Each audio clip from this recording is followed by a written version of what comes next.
Hey, coucou, c'est Aurélie Gonod, ta coach et thérapeute. Dans cet épisode 12 du podcast Change mon job, je vais t'expliquer comment s'est passé mon bilan de compétences et comment je l'ai vécu. Alors installe-toi confortablement ou continue à courir partout. Après tout, qui suis-je pour te dire ce que tu dois faire? Et laisse-moi te conter l'histoire de Lily et de sa quête du bon job. Lily est une femme d'une quarantaine d'années. Divorcée, un enfant, elle s'est remise en ménage avec un homme qui a une enfant également. Une maison, deux chats, dans une ville ni trop grande ni trop petite, avec tout ce qu'il faut. La plage, une grande ville et le boulot à proximité.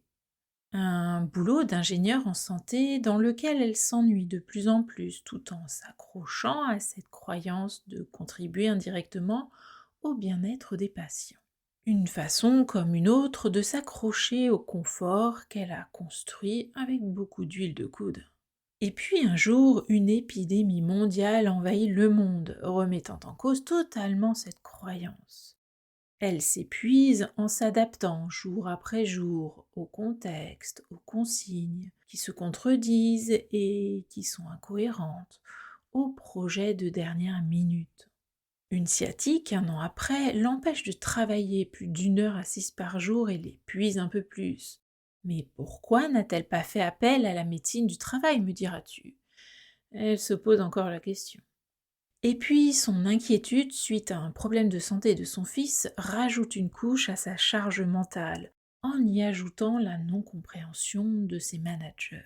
Elle s'épuise de plus en plus au point de finir en arrêt dans un contexte managérial douteux. Rien que de penser à retourner à son poste, Lily ressent des bouffées d'angoisse et des nausées. Une thérapie met en lumière les mécanismes en jeu dans son relationnel au boulot. Après mûre réflexion, après avoir examiné les possibilités qui s'offrent à elle et pris conseil auprès de personnes travaillant en ressources humaines, elle finit par demander et signer une rupture conventionnelle avec l'aide d'une conseillère du salarié. Soit dit en passant, le dispositif régional de conseiller du salarié est fort utile pour les salariés qui n'ont pas de représentants syndicaux dans leur entreprise. La voilà donc au chômage. Arrêt de travail terminé, toujours fatiguée et avec des douleurs de dos à cause d'une hernie discale. Que faire maintenant? Lily réfléchit à nouveau. Tu l'as compris, Lily est une hyperpenseur. Et elle aime que ça aille aussi vite que sa pensée. Retrouver un job similaire, possible sur le papier, mais impossible émotionnellement. Et puis, il y a ce projet qui traîne dans un coin de sa tête depuis 1 an et demi maintenant. S'installer comme coach et thérapeute. Elle a suivi il y a 2 ans une formation de praticienne en PNL et hypnose. Ça lui a tellement plu qu'elle a déclaré une micro-entreprise et a prodigué des consultations auprès de ses proches et amis. Elle espérait développer cette activité en parallèle de son job, mais impossible compte tenu de sa charge de travail. Serait-ce l'occasion de se lancer pour de vrai? Lily a les yeux qui brillent, mais doute de ses capacités. Alors, elle se lance dans des compléments de formation en quête de légitimité. Chemin faisant, pendant une formation, elle rencontre Adélaïde. En plus d'être une belle personne, Adélaïde est une bonne thérapeute déjà en activité. Lily demande conseil auprès d'elle. Adélaïde partage volontiers son expérience. Elle lui explique, entre autres choses, qu'elle vient de passer un bilan de compétences, qui lui a permis de mettre en lumière ses compétences et de faire évoluer son projet professionnel. D'ailleurs, elle est en train de se former au bilan de compétences auprès de Béa, une praticienne qui fréquente le même institut de formation que Lily. C'est la première fois que Lily entend parler de la sorte du bilan de compétences. Les précédents échos qu'elle avait eus étaient plutôt négatifs, que les personnes qui les avaient faits n'en avaient rien retiré de plus que ce qu'elle savait déjà, que ça coûtait cher et qu'il fallait faire attention avec qui le passer.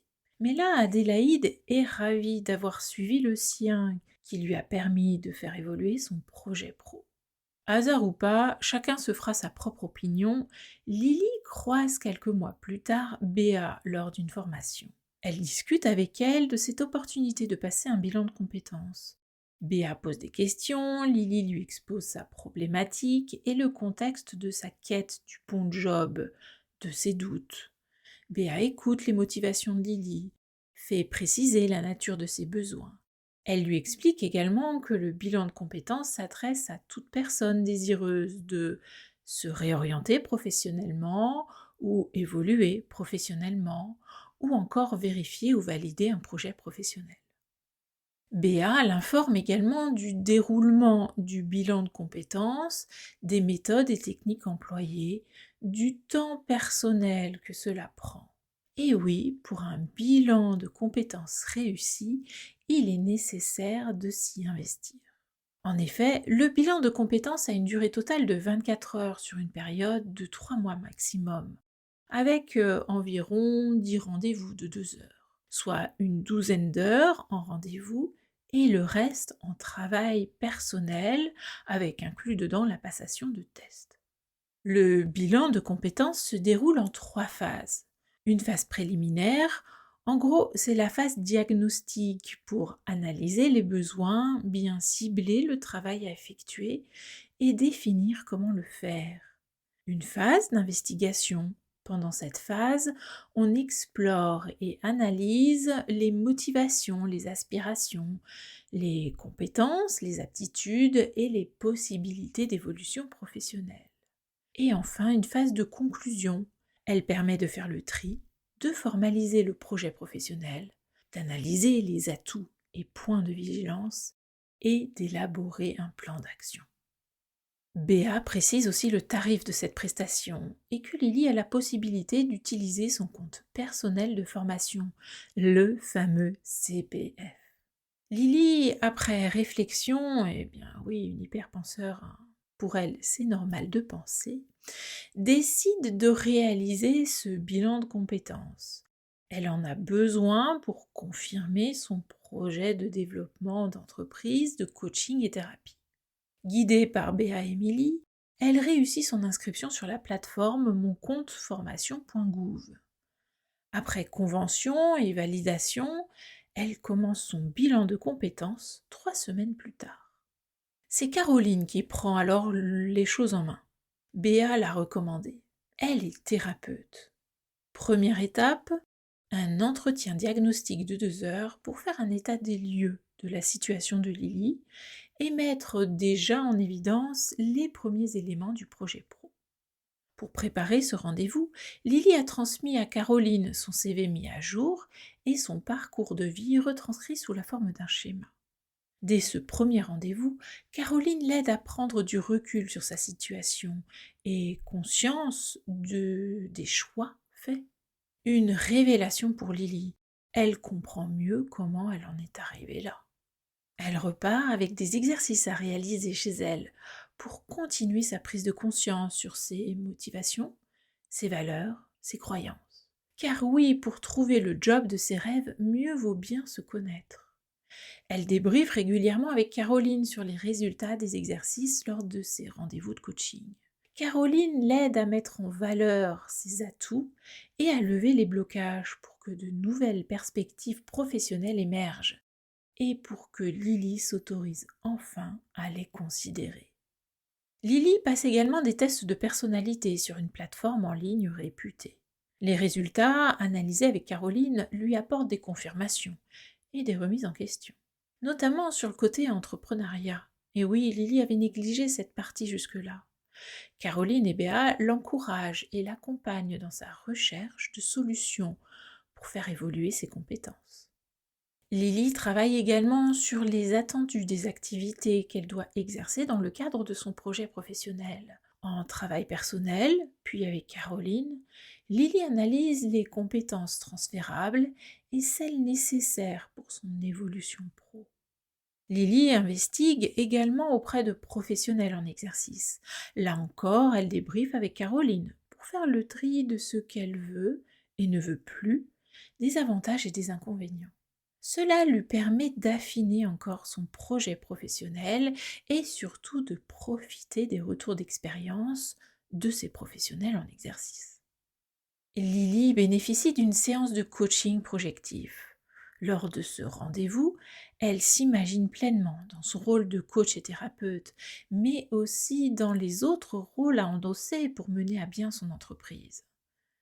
Puis Caroline l'aide à reboucler passé, présent, futur, pour un projet pro cohérent, en définissant les bénéfices, les risques, les conséquences de ce nouveau projet professionnel qui se précise au fur et à mesure du travail d'introspection, du travail personnel et des rendez-vous.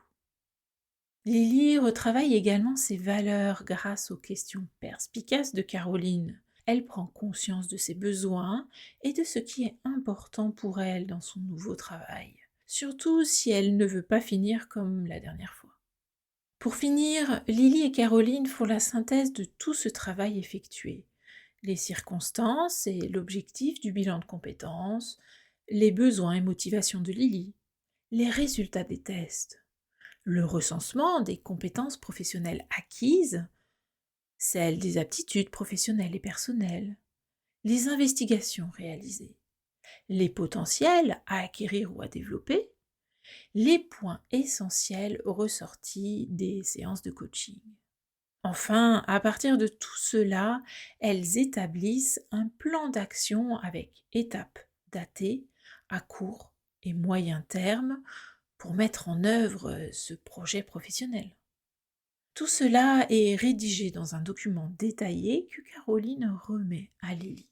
Elle y a également écrit des préconisations pour mener à bien le projet pro. Lily se rend mieux compte de ses capacités. Elle constate à quel point son projet professionnel a évolué et s'est précisé en fonction d'elle et non en fonction de ce que les autres disaient ou d'idées préconçues.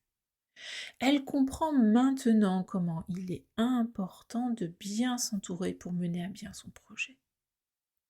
Tu penses peut-être que cette histoire se termine là. Eh bien non. Lily se sert de sa synthèse pour développer l'activité de son entreprise. Dès que les doutes la saisissent, elle la relie et se réaligne avec ce qu'elle veut pour sa vie pro. 6 mois après, Caroline recontacte Lily pour savoir où elle en est. Après avoir fait le point et reçu les derniers conseils de Caroline, Lily repart plus motivée. Ce dernier rendez-vous lui a permis de constater à quel point elle a évolué et tout le chemin parcouru. Un soulagement et un regain d'énergie l'envahissent. Elle est plus motivée que jamais à mener la vie professionnelle qui lui convient aujourd'hui. Et elle sait qu'elle peut encore évoluer. Et qui sait, peut-être qu'un jour, elle ressentira à nouveau le besoin de faire évoluer son projet professionnel. Et cette fois, elle sait ce qu'elle fera. Et toi, si tu te sens perdu et envahi de doutes quant à ton avenir professionnel, sache que je peux t'accompagner. Convaincue par cette expérience de bilan de compétences, je m'y suis formée et aujourd'hui, je suis habilitée à t'aider à préciser ton projet professionnel. Pour cela, je travaille en partenariat avec Compétences pour tous Normandie, l'organisme avec qui j'ai passé mon bilan de compétences, celui d'Adélaïde, de Béa et de Caroline. Si tu veux plus d'informations sur le bilan de compétences, je t'invite à me contacter par mail ou par téléphone. Ce premier rendez-vous est gratuit. Mon agenda et mes coordonnées sont sur mon site internet www.aureliegonod.com/contact. Bon, si je résume, le bilan de compétences est finançable par le CPF ou par ton employeur. Pour cela, vérifie que l'organisme est habilité. Le bilan de compétences peut t'aider si tu souhaites te réorienter professionnellement ou évoluer professionnellement, ou encore vérifier ou valider un projet professionnel. D'une durée totale de 24 heures, sur une période de 3 mois maximum, il alterne des rendez-vous de coaching, des tests de personnalité, du travail d'introspection et des recherches. Le bilan de compétences se déroule en 3 phases. Une phase préliminaire qui consiste à une phase de diagnostic pour analyser les besoins, bien cibler le travail à effectuer, et définir comment faire ce bilan de compétences. La deuxième étape est une phase d'investigation pendant laquelle on explore, on analyse les motivations, les aspirations, les compétences, les aptitudes et les possibilités d'évolution professionnelle. La dernière phase est la phase de conclusion qui permet de faire le tri, de formaliser le projet professionnel, d'analyser les atouts et points de vigilance et surtout d'élaborer un plan d'action. Pour conclure, j'ajouterais que personnellement, j'ai trouvé que faire un bilan de compétences avec une personne à double compétence, de coach et de thérapeute, est un plus pour lever tes blocages. Il est important également de se sentir à l'aise avec ce coach. Donc pense à lui demander comment cette personne travaille et comment va se dérouler en détail le bilan de compétences. Si tu as des questions, si tu souhaites me partager ton expérience ou que j'aborde un sujet en particulier dans ce podcast Change mon job, franchement j'aurai plaisir à en échanger avec toi. J'ai hâte de te connaître plus et d'adapter le contenu de ce podcast pour que tu puisses y trouver informations utiles, aide et inspiration. Tu peux me contacter par mail à aureliegonod@outlook.fr. Ça s'écrit AURELIEGAUNEAU@outlook.fr. Ah oui, toutes les informations et retranscriptions de cet épisode sont sur mon blog www.changemonjob.com/podcast. Et si cet épisode t'a plu et que tu penses qu'il peut aider quelqu'un que tu connais, partage-le. Change mon job est le podcast où les personnes qui pensent à changer de job ou qui sont déjà en train de l'expérimenter trouveront une foule d'informations et d'inspirations pour y voir plus clair et garder la motivation. La semaine prochaine, je t'invite à venir écouter l'épisode 13 qui paraîtra lundi.